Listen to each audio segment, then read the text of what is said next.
Mr. Freeze.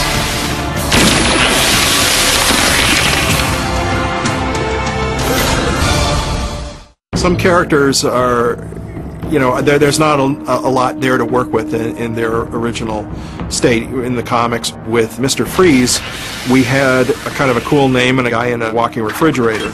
In thinking about the character, Bruce and I decided maybe there's some great tragedy in his life that basically killed him emotionally, and so he's just a shell of a man, maybe going for vengeance because he grieves for a great loss. Our first design on Mr. Freeze, going back to the very beginning of Batman the Animated Series, I had contacted Mike Mignola, who was a really well-known comic book artist. This was before he became famous for Hellboy, and he came up with this really, really severely retro-looking Mr. Freeze design, which looked like this old-school-looking, almost robot suit.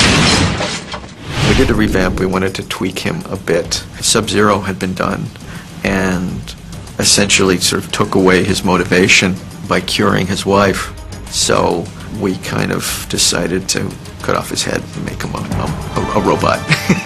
So we thought if we were going to bring Mr. Freeze back again, we had to give him all new motivation. It became about the fact that he's separated from his wife now. She's alive, but he's a monster now, and he can never be with her.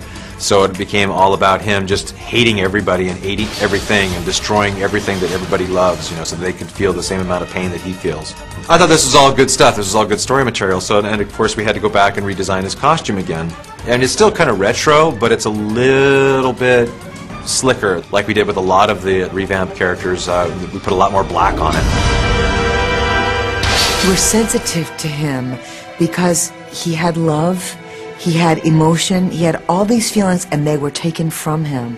And he so desires to have them back, and yet has no capability to actually feel them. Up until the time we were doing Batman Beyond, we were always found a different way of going with him, and it was always fun to revisit Mr. Freeze and see what he was up to. There's no hope for me, or you, or your city. Everyone's going to feel my loss.